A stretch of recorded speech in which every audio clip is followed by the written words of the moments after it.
ব্রাহ্মণবাড়িয়ার নবীনগরে দুই সন্তানসহ স্বামী স্ত্রীর রহস্যজনক মৃত্যু হয়েছে। তারা হলেন বিজয়পাড়া গ্রামের কাপড় ব্যবসায়ী সোহাগ মিয়া, তার স্ত্রী জান্নাত বেগম, তাদের 4 বছরের মেয়ে ফাহিমা ও 2 বছরের মেয়ে তাহমিরা।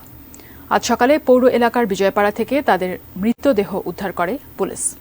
বিস্তারিত জানাচ্ছেন পূর্বাঞ্চলীয় ব্যুরো প্রধান পীযূষ কান্তি আচার্য। শনিবার রাত 10টার দিকে রাতের খাবার খেয়ে স্ত্রী সন্তান নিয়ে ঘুমিয়ে পড়েন কাপড় ব্যবসায়ী সোহাগ মিয়া। প্রতিদিন কাকডাকা ভোরে তাদের ঘুম ভাঙলেও রোববার সকালে তারা দরজা খোলেননি। প্রতিবেশীরা ডাকাডাকি করে সাড়া শব্দ না পেয়ে পুলিশে খবর দেয়। পুলিশ এসে দরজা ভাঙার পর এক হৃদয় বিদারক দৃশ্যের অবতারণা হয়।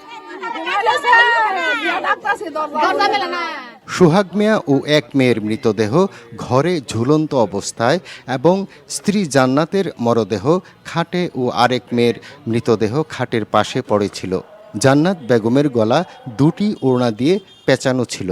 প্রত্যক্ষদর্শীদের ধারণা, প্রথমে স্ত্রীকে হত্যা করেন সোহাগ মিয়া, পরে 2 মেয়েকে হত্যা করে আত্মহত্যা করেন তিনি।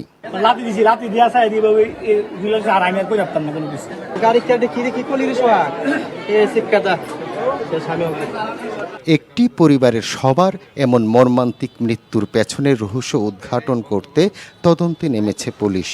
ইতিমধ্যে আমরা লাশগুলো উদ্ধার করে সুরতাল করে আমরা লাশগুলো ময়নাতদন্তের জন্য আমাদের হেফাজতে নিয়েছি। পীযূষ কান্তি আচার্য, ATN নিউজ, ব্রাহ্মণবাড়িয়া।